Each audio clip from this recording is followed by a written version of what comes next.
जय माता जी के दोस्तों, स्वागत है आपका गाथाएं स्वाभिमान। राजस्थान के झालवाड़ा जिले के समीप स्थित गागरोन का किला जो राजपूत वास्तुकला का एक उत्कृष्ट उदाहरण है। यह जलदुर्ग, कुंभलगढ़ और चित्तौड़गढ़ की तरह एक अभेद दुर्ग है। यह उत्तर भारत का एकमात्र एक ऐसा किला है जो चारों ओर जल से घिरा हुआ है, इसलिए इसे जल दुर्ग भी कहा जाता है। किले के दो मुख्य प्रवेश द्वार, जिनमें एक नदी की ओर खुलता है, दूसरा पहाड़ी की ओर।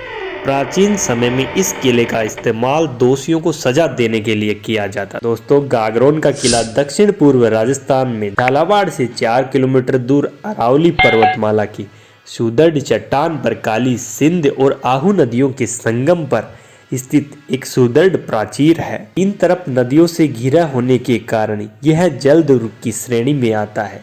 घने और दुर्गम जंगलों के बीच स्थित यह किला चारों ओर एक खाई से घिरा हुआ है।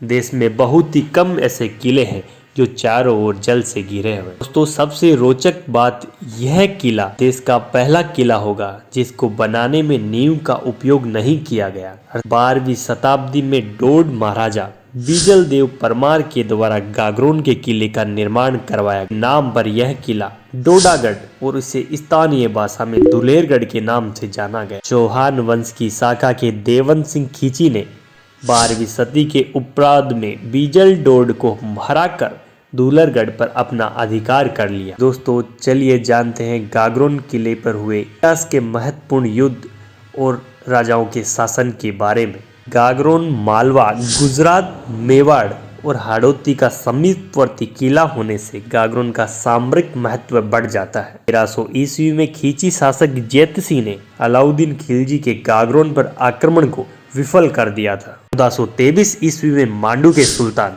होसंग शाह ने गागरोन पर आक्रमण किया। तब यहाँ के शासक अचलदास खींची हुआ करते थे। अचलदास खींची यहाँ के पराक्रमी शासक थे।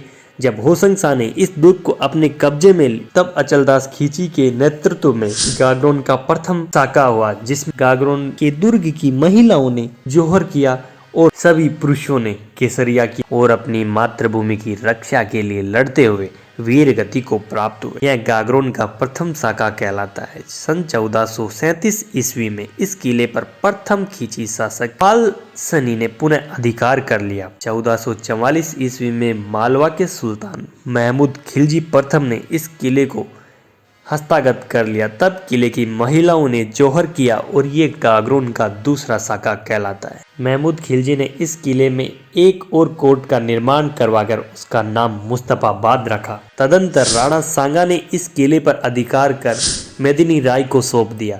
1532 ईस्वी में गुजरात के बहादुर शाह, 1542 में शेर शाह सूरी और 1562 में अकबर ने इस किले पर आधिपत्य। शाहजहां ने गागरोन कोटा के राव मुकुंद सिंह को दे दिया और 1948 तक यह किला कोटा राज्य के अंतर्गत रहा। तिहरे परकोटे से सुरक्षित गागरोन के किले में सूरज पोल, भैरव पोल, गणेश पोल प्रमुख प्रवेश द्वार है। गागरोन दुर्ग के स्थापत्य में विशाल जौहर कुंड, राजा अचलदास और उनकी रानियों के महल, नक्कार खाना, बारूद खाना, टकसाल और मधुसन और शीतला माता के मंदिर है। सूफी संत मीठे साहब की दरगाह और औरंगजेब द्वारा निर्मित बुलंद दरवाजा प्रमुख है। गागरोन दुर्ग वीरों की वीरता का केंद्र रहा। यहाँ के खींची राजपूतों के पराक्रम का यह किला प्रतीक है।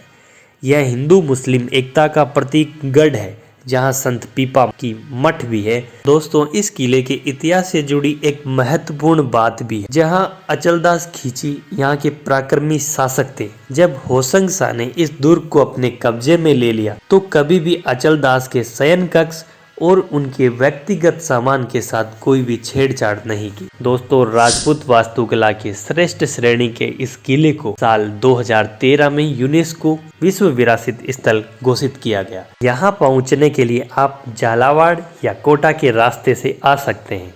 गागरोन से कोटा की दूरी 90 किलोमीटर है। झालावाड़ से गागरोन के लिए यहाँ सारे साधन उपलब्ध है। दोस्तों, आशा करता हूँ गागरोन किले के इतिहास का यह वीडियो आपको अच्छा लगा होगा। इसी प्रकार के रोचक इतिहास की जानकारियों को जानने के लिए मेरे चैनल गाथाएं स्वाभिमान को सब्सक्राइब करें, वीडियो को लाइक एंड शेयर करें।